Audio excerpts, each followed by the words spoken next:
कैलाश और शोभा ने अपनी बेटी रिंकी को बड़े प्यार से पाला था। रिंकी की शादी के वक्त दूल्हे की डिमांड सुनकर रिंकी के माता पिता के पैरों तले ज़मीन निकल गई। इधर रिंकी ने भी अपने माता पिता की मजबूरी को नहीं समझा और उन्हें आत्महत्या की धमकी देने लगी कि अगर उन्होंने अपने दामाद की डिमांड पूरी ना की तो वह खुद को ख़त्म कर लेगी। यह सुनकर उसका पिता उदास हो गया और उसने जैसे तैसे करके ये शादी पूरी की। बेटी तो ब्याह कर चली गई, जिसने मुड़कर अपने गरीब माँ बाप की खबर भी ना ली। 2 साल बाद उन्हें पता चलता है कि रिंकी के एक बेटा हुआ है, तो वे खुशी से पागल होकर अपने पड़ोसियों से कुछ पैसे उधार लेकर अपनी बेटी के ससुराल पहुँचे। तो उनकी बेटी ने उन्हें भिखारी कहकर खाना देकर चलता कर दिया और उसके बाद जो कुछ हुआ उसने तो रिंकी की दुनिया ही उलट गई। कहानी शुरू करने से पहले मेरे चैनल को अब तक सब्सक्राइब नहीं किया है तो इसको सब्सक्राइब कर लें और कहानी अच्छी लगी है तो इसको लाइक और शेयर ज़रूर करें। कैलाश ने शोभा की तरफ देखा तो कभी अपनी बेटी की तरफ, जो शादी का जोड़ा पहने स्टेज पर बैठी थी।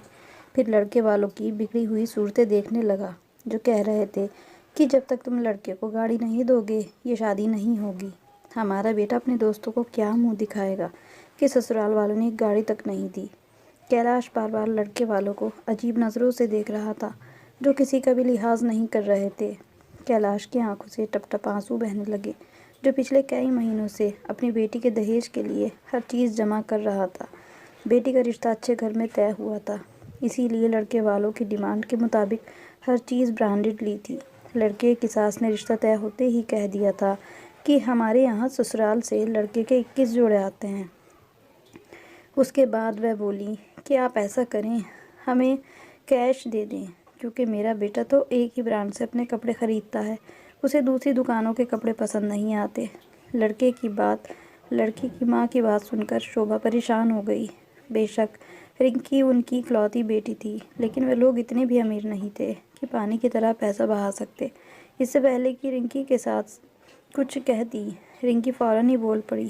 कहने लगी, आंटी आपको कितने पैसे चाहिए नीरज की शॉपिंग के लिए। रिंकी की यह बात सुनकर उसकी माँ ने उसे घूर कर देखा। लड़कियों का ऐसे अपनी सास से शादी से पहले बेबाक होकर बात करना शोभा को बिल्कुल भी पसंद नहीं था। मंगनी के बाद जैसे ही शादी की बात तय हुई तो रिंकी की सास घर पर आ गई थी। पहले तो उन्होंने खाना खाया, फिर कहने लगी कि मैं तो रिंकी को अपनी बेटी ही समझती हूँ, इसीलिए जब मैं रिंकी के कपड़े लेने जाऊंगी तो रिंकी को अपने साथ लेकर जाऊंगी। आखिर सी को तो कपड़े पहनने हैं, अच्छा है कि इसकी पसंद के हों। यह सुनकर रिंकी बहुत खुश हुई थी। फिर उसके बाद सास ने ये भी कहना शुरू कर दिया कि नीरज के कपड़ों के कैश पैसे उन्हें दे दिए जाएं, बजाय रिंकी के माँ और बाप के हालात को देखकर बेधड़क कैश पैसों को पूछने लगी। रिंकी की सास कहने लगी, वैसे तो मेरा बेटा हर चीज़ ब्रांड का ही लेता है, एक बार मार्केट चला जाए तो लाख रुपए खर्च कर देता है। ऐसा करें आप सिर्फ 5 लाख दे दें, बाकी वह खुद कर लेगा। अरे भाई अच्छा खासा कमाता है, कुछ अपने पैसों से भी खरीद लेगा। फिर कहने लगी, चिंता ना करना बहन, हम नीरज के पैसों से खरीदी गई चीज़ भी आप ही की दी हुई बताएंगे, ताकि बिरादरी में आपकी नाक ना कटे। रिंकी की सास तो ऐसे बोली जैसे कि उन लोगों पर एहसान कर रही हों, लेकिन 5 लाख की रकम का सुन शोभा परेशान हो गई। जानती थी कि पाई पाई जोड़कर बस इतने ही पैसे उसका पति कैलाश जमा कर पाया था, इज्जत से बेटी का ब्याह हो सकता। लेकिन रिंकी की ज़िद ने तो जैसे उन्हें सूली पर टंगा दिया था। वे कहने लगी कि मैं शादी अमीर घर में ही करूँगी, आखिर मैं आपकी इकलौती बेटी हूँ, मुझे नहीं जाना किसी छोटे मोटे घर में। शोभा ने उसे बहुत समझाया कि तुम्हारा नसीब का तुम्हें हर हाल में मिलकर ही रहेगा। छोटे घर में भी जाओगी तो पति के काम में ऊपर वाला ऐसी तरक्की देगा कि तुम्हें किसी चीज़ की कोई कमी नहीं रहेगी। लेकिन रिंकी ने साफ इनकार कर दिया। कहने लगी, नहीं, मुझे बड़े घर में ही शादी करनी है। रिंकी देखने में भी खूबसूरत थी। यूँ कह लेने को शोभा और कमलेश ने खुद तो कभी ढंग का ना खाया ना पहना था, लेकिन बेटी को एक से बढ़कर एक चीज़ लेकर दी थी। उसकी सारी ख्वाहिश अब तक पूरी करते आए थे, इसीलिए रिश्ते के मामले में भी सबसे पहले रिंकी की बात को आगे रखा गया। जब रिश्ते वालों से रिश्ते के लिए कहा तो यही कहा कि कोशिश करना कि अमीर घराने का लड़का हो। जब पहली बार नीरज की माँ रिंकी को देखने आई तो घर को देखकर नाक मुंह चढ़ा रही थी। रिश्ते वाली से कहने लगी कि कहाँ ले आई हो मुझे तुम्हें क्या लगता है कि मैं अपने बेटे की शादी ऐसे लोगों में करूँगी? घर काफ़ी बड़ा था, अच्छा था, लेकिन पुरानी तरह का बना हुआ था। इसीलिए नीरज की माँ जब तक बैठी रही नाक मुँह चढ़ाती रही और कमियां ही निकालती रही। लेकिन जैसे ही रिंकी को देखा तो उसकी सुंदरता से प्रभावित हुए बिना ना रह सकी। इसीलिए रिश्ता तय हो गया।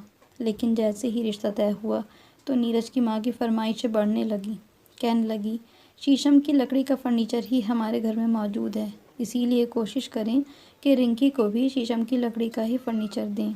इसके बाद से तो रिंकी ने भी यही बात पकड़ ली कि फर्नीचर वह शीशम की लकड़ी का ही लेकर जाएगी, जो कि बहुत महंगा था।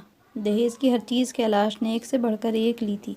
अपने दहेज के कपड़े रिंकी ने 20-25 मंगवाए थे और इसके साथ मैचिंग सैंडल भी उतने ही लिए थे। फिर ज्वेलरी, पर्स और न जाने क्या क्या लेती रही। कैलाश के पास जितनी जमा पूंजी थी वह सब बेटी के दहेज में लगा चुका था। बस अब उसके पास इतने ही पैसे बचे थे कि वह बारात को खाना खिलाकर बेटी को विदा करता। लेकिन जयमाला के वक्त लड़के के बाप ने कहा, आप मेरे बेटे को तिलक में क्या देंगे? हमारे यहाँ तो दामाद को तिलक में गाड़ी दी जाती है, लेकिन मुझे तो आपके घर के बाहर ऐसी कोई गाड़ी नज़र नहीं आई। ये सुनकर कैलाश का तो रंग ही उड़ गया। बारात आ चुकी थी और शादी पर कैलाश की बिरादरी के भी बहुत से लोग शामिल थे। बारात में भी काफ़ी लोग आए थे। कैलाश के घर का आंगन बहुत बड़ा था। कुछ उसने अपने घर के बाहर गली में भी बारात के ठहरने का इंतज़ाम किया था। खाने का सारा इंतज़ाम बाहर गली में ही किया गया था और पकवान भी रिंकी की सास के खाने के मुताबिक पकवाए गए थे। वह कहने लगी कि खाने में 2-3 चीज़ मत करिएगा, हमारी बिरादरी में बहुत इज्जत है, इसलिए 10-11 तरह की चीज़ें रखना और शाही पनीर ज़रूर होना चाहिए। मीठे में भी 2-4 चीज़ अलग अलग तरह की हों। सब कुछ कैलाश ने रिंकी की सास के कहे मुताबिक ही किया था। लेकिन वक्त पर गाड़ी की बात सुनकर कैलाश की आंखों से आंसू बहने लगे थे, क्योंकि अब उसके पास कोई पैसा नहीं बचा था। कैलाश ने कहा कि आप लोग अभी फेरे करवा लें, विदा करके ले जाएं। मैं 1-1.5 साल बाद अपनी बेटी को गाड़ी भी दे दूंगा। यह सुनना था कि नीरज खड़ा हो गया। कहने लगा कि 1-1.5 साल बाद गाड़ी? मैं क्या करूंगा? शादी भी आपको फिर 1-1.5 साल बाद ही करनी चाहिए थी। रिश्ता होते ही मेरी माँ ने आपसे साफ साफ बता दिया था कि शादी उन्हें अपनी हैसियत के हिसाब से ही करनी है। तब तो आप लोगों ने बड़ी जल्दी हाँ कर दी थी। देखो, आपकी बेटी भी मेरे घर में ऐश करेगी। हमारा घर तो आप देख ही चुके हैं, किसी बंगले से कम नहीं है। उसकी बात भी सच थी। कैलाश के इस घर के मुकाबले में उनका घर काफ़ी बड़ा था और पहले से 2 गाड़ियाँ भी मौजूद थी। इसके बाद भी गाड़ी की फरमाइश करना कैलाश की समझ में नहीं आ रहा था। कैलाश की तो इज्जत पर बन आई थी। उसकी बिरादरी वालों ने भी लड़के वालों को बहुत समझाने की कोशिश की कि अभी इसी वक्त गाड़ी का इंतज़ाम करना बहुत मुश्किल है, लेकिन वह लोग कुछ भी समझने को तैयार नहीं थे। उल्टा कहने लगे, ठीक है, सही यही है कि आप अपने मेहमानों को समझा बुझाकर वापस ले जाएं। हम भी अपने मेहमानों को यहाँ से ले जाते हैं। जब किसी ने पूछा तो आप कह दीजिएगा कि आप डिमांड पूरी नहीं कर सके, पहले झूठे वादे किए और अब हमारी उम्मीद पर पूरा नहीं उतर सके। ये सुनकर तो कैलाश परेशान हो गया। मेहमान भी बैठे एक दूसरे के कान में बातें कर रहे थे। अगर बारात वापस लौट जाती तो क्या होता? उनकी बेटी से कौन शादी करता? वही इस हल्के फुल्के शोर और दबी दबी बातों की आवाज़ अंदर रिंकी तक भी जा रही थी। उसने जब ये सुना तो कुछ शक सा होने लगा कि कोई ना कोई बात तो ज़रूर है। तभी कमरे का दरवाज़ा खुला और कैलाश कमरे में आया। उसके साथ शोभा भी मौजूद थी। दोनों के ही चेहरे की हवाइयाँ उड़ी हुई थी। रिंकी ने जब ये देखा तो वह भी परेशान हो गई। फ़ौरन उठकर माँ बाप के पास आई और कहने लगी, क्या बात है पापा, सब ठीक तो है ना? लड़के वाले क्या कह रहे हैं? आप इतना परेशान क्यों लग रहे हैं? यह सुनकर कैलाश ने एक गहरी सांस ली और अपनी बेटी को बताया कि नीरज हमसे गाड़ी की डिमांड कर रहा है। वह चाहता है कि हम उसे तिलक में एक गाड़ी गिफ्ट करें। यह सुनकर तो वह सोच में पड़ चुकी थी। फिर कहने लगी कि पापा, वह बात तो ठीक ही कर रहा है। आखिरकार वह अमीर लोग हैं। उनके यहाँ तो शादी ब्याह पर ऐसे ही बड़े बड़े उपहार दिए जाते हैं। इसी से तो उनकी इज्जत होती है। यह सुनकर कैलाश ने हैरानी से अपनी बेटी को देखा था। उसका दिल चाह रहा था कि बेटी से कहे कि आखिर इतनी बड़ी रकम वह कहाँ से लेंगे। सारे हालात उनके सामने ही थे, मगर कुछ सोचकर चुप कर गया। तभी शोभा कहने लगी कि बेटी, जैसी शादी तुम्हारी हम कर रहे हैं ना, ऐसी शादी पूरे ख़ानदान में आज तक किसी की भी नहीं हुई। हमारे यहाँ तो सादगी से शादी करके अपने जैसे लोगों में बेटी को विदा कर दिया जाता है। ऐसी शादियाँ तो आज तक किसी लड़के की भी नहीं हुई जैसी धूमधाम से और इतनी बात से तुम्हारी शादी कर रहे हैं। मगर अचानक गाड़ी हम कहाँ से देंगे? कैलाश ने अपना पर्स निकाला और कहने लगा कि मेरे पर्स में तो इस वक्त सिर्फ 1,000 रुपये का ही नोट पड़ा है। वह भी गांव के भुवन चाचा ने शादी में दिया है, वरना मैं तो खाली पर्स लिए घूम रहा था। गाड़ी के पैसे कहाँ से लाऊं? यह सुनकर रिंकी के तेवर बदल चुके थे। देखते ही देखते उसकी आंखों से मोटे मोटे आंसू गिरने लगे। कहने लगी कि अच्छा तो फिर ठीक है, जाकर बाहर लोगों को बता दो। क्या आप मुझे दहेज में गाड़ी नहीं दे सकते? वह लोग रिश्ता तोड़कर चले जाएंगे और फिर मैं यहाँ पर खुदकुशी कर लूँगी। मेरे फ़ोटो पर माला चढ़ाना स्वीकार है, मगर अपने दामाद को गाड़ी देना आप लोगों को कबूल नहीं। बेटी की यह बात सुनकर माँ बाप का तो जैसे कलेजा फट चुका था।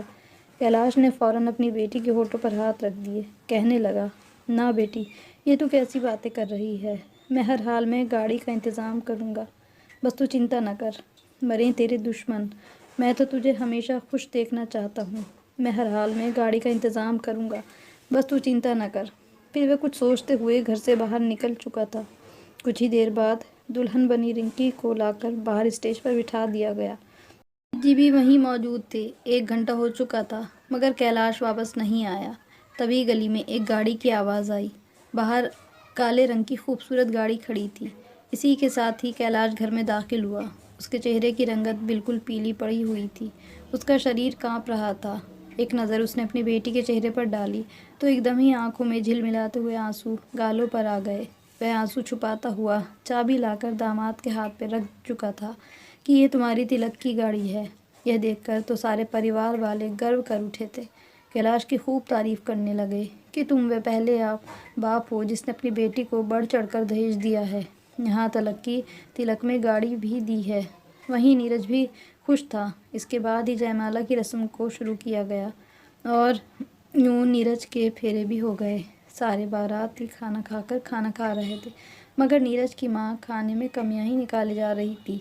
कैलाश कभी किसी मेहमान को खुद गांव के लड़कों के साथ मिलकर खाना देने लगता तो कभी कहीं किसी को समझाने लगता। तभी रिंकी की सास ने उसे बुलाया और कहने लगी, भाई साहब, ये कैसा खाना बनवाया है? ना मज़ा है ना मिर्च मसाले, ऐसा लगता है कि उबला हुआ खाना खा रहे हैं। कैलाश खामोशी से शर्मिंदा होता हुआ वह एक एक बात को सुनता रहा। कितना आसान था खाने में कमी निकालना, जबकि ये कैलाश जानता था कि उसने कैसे पाई पाई जोड़कर अपना पेट काटकर लोगों को खिलाने के लिए पैसा जमा किया है। वह दोनों दुआओं के साथ रिंकी को विदा कर दिया गया। रिंकी विदा क्या हुई कि जैसे माँ बाप को तो भूल ही गई थी। माँ बाप की तो रौनक ही जैसे उसके जाने से ख़त्म हो चुकी थी। विदाई के बाद जैसे ही मेहमानों से घर खाली हुआ तो शोभा कैलाश के पास गई और कहने लगी, ये गाड़ी कहाँ से लाया आप? आपके पास इतने पैसे कहाँ से आए जो ये गाड़ी आई? यह सुनकर कैलाश ने गहरी सांस ली। फिर कहने लगा, ये मैंने इस घर को बेच दिया है।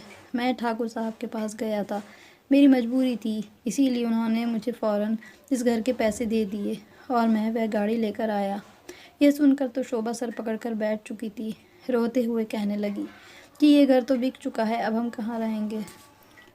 दोनों पति पत्नी ने अपना ज़रूरी सामान अपने पास रखा और बाकी सारा सामान बेच दिया, क्योंकि वह जिसके मकान में शिफ्ट होने वाले थे वह एक ही कमरे का घर था और वहाँ पर इतना ज़्यादा सामान इस्तेमाल नहीं हो सकता था। वैसे भी दोनों पति पत्नी को पैसे की ज़रूरत थी, इसलिए सामान बेचकर उस घर के लिए सौदा ले लिया और कुछ उधार चुका दिया। उनकी बेटी भी लखनऊ चली गई थी, क्योंकि यहाँ से कई घंटे की दूरी पर पड़ता था। अगर ट्रेन में भी सफ़र किया जाता तो पूरा दिन लग जाता। शादी के हफ्ते बाद तक रिंकी से माँ बाप की फ़ोन पर भी बात नहीं हुई थी।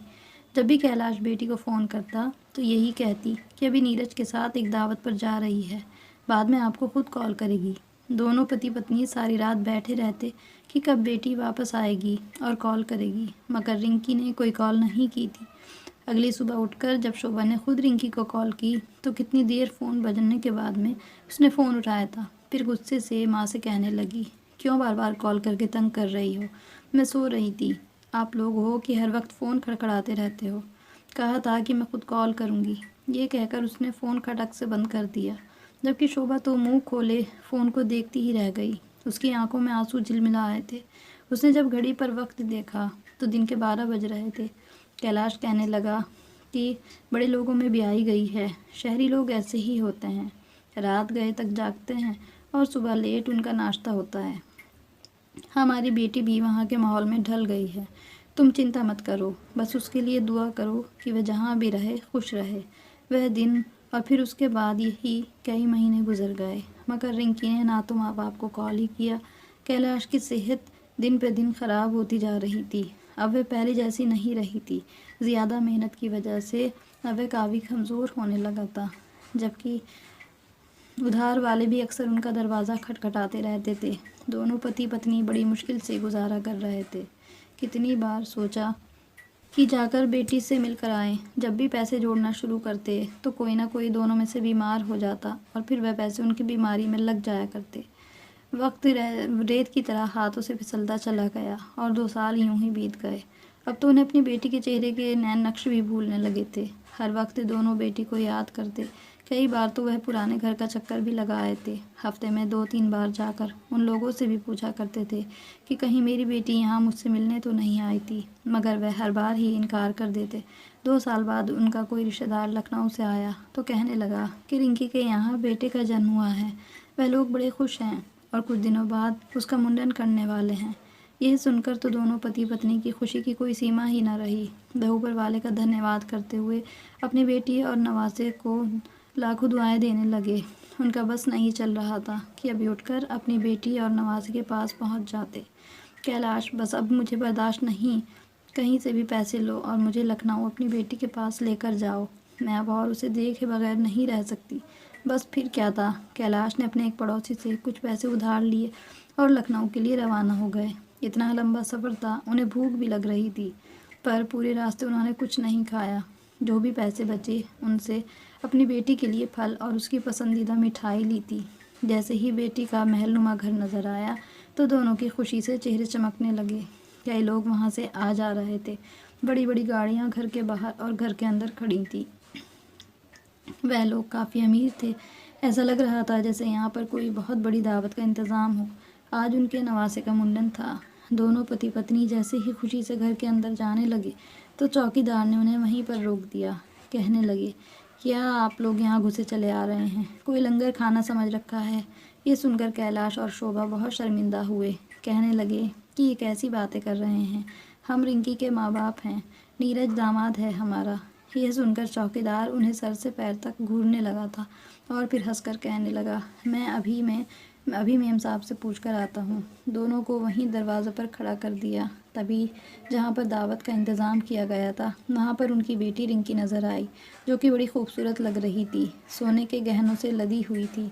उसकी गोद में प्यारा सा बेटा था, जिसे उठाकर वह आंगन में ही बनी स्टेज पर बैठी रही थी। बड़े बड़े अमीर लोग उसे उपहार और मुबारकबाद दे रहे थे। दोनों पति पत्नी तो गेट पर ही खड़े ये दृश्य देखकर मुस्कुरा रहे थे। जब चौकीदार ने इशारे से रिंकी को उसके माँ बाप के बारे में बताया तो उसके माथे पर बल पड़ चुके थे। उसने अपने माँ बाप को एक सरसरी सी नज़र से देखा और कहने लगी कि मेरा इनसे कोई संबंध नहीं है, तुम इनको एक तरफ बिठाकर खाना खिला दो और चलता करो। जब ये बात चौकीदार ने आकर दोनों को बताई, दोनों का शरीर कांप चुका था। उनकी बेटी इस हद तक बदल सकती थी, उन्होंने कभी भी नहीं सोचा था। वह तो अपने नवासे की एक झलक देखना चाहते थे, मगर शायद वक्त ने उन्हें अमीरी और गरीबी की दीवार माँ बाप और हालात के बीच खड़ी कर दी थी। कैलाश और शोभा एक तरफ गरीब लोगों के बीच बैठकर खाना खाकर वहाँ से चले गए थे। दोनों ही रोते हुए उस घर से निकले थे। बेटी ने तो एक बार भी माँ बाप से मिलने की कोशिश नहीं की थी। अंधेरा फैल चुका था।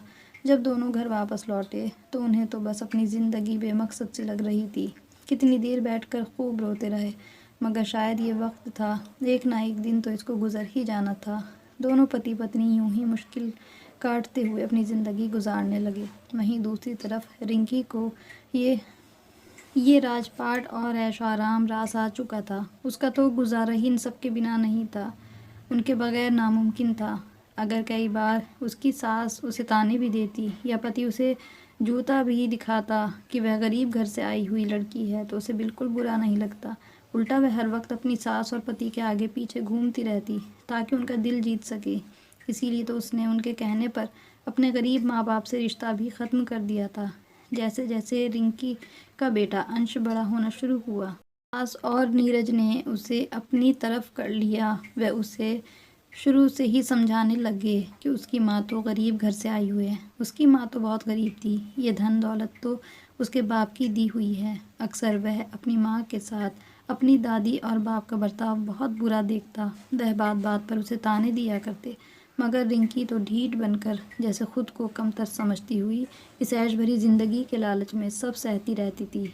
यही देखा देखी अंश ने भी अपनी माँ से बदतमीज़ी करना शुरू कर दिया। वह तो अपनी माँ को अपने सामने कुछ समझता ही न था। अगर वह नीरज से इस बारे में शिकायत करती तो वह कहता कि ठीक ही तो कहता है, तुम छोटे घर से ही तो आई हुई हो, तुम्हें तो वह तुम्हारी औकात ही बता रहा है। जिस स्कूल में अंश पढ़ने जाता था वहाँ पर एक टीचर थी जो दिल ही दिल में नीरज पर दिलहार बैठी थी। अक्सर नीरज से मुलाकातें भी करती रहती। एक दिन अंश ने ये फरमाइश कर दी कि पापा, आप मेरी टीचर से शादी कर लो, वे मुझे बहुत अच्छी लगती हैं, मेरी माँ की तरह गरीबी वाली बातें भी नहीं करती, माँ से ज़्यादा सुंदर हैं, मुझे बस वही माँ चाहिए। यह सुनकर रिंकी ने उसे थप्पड़ भी मार दिया, लेकिन बेटे को रोते देखकर नीरज आग बबूला हो गया।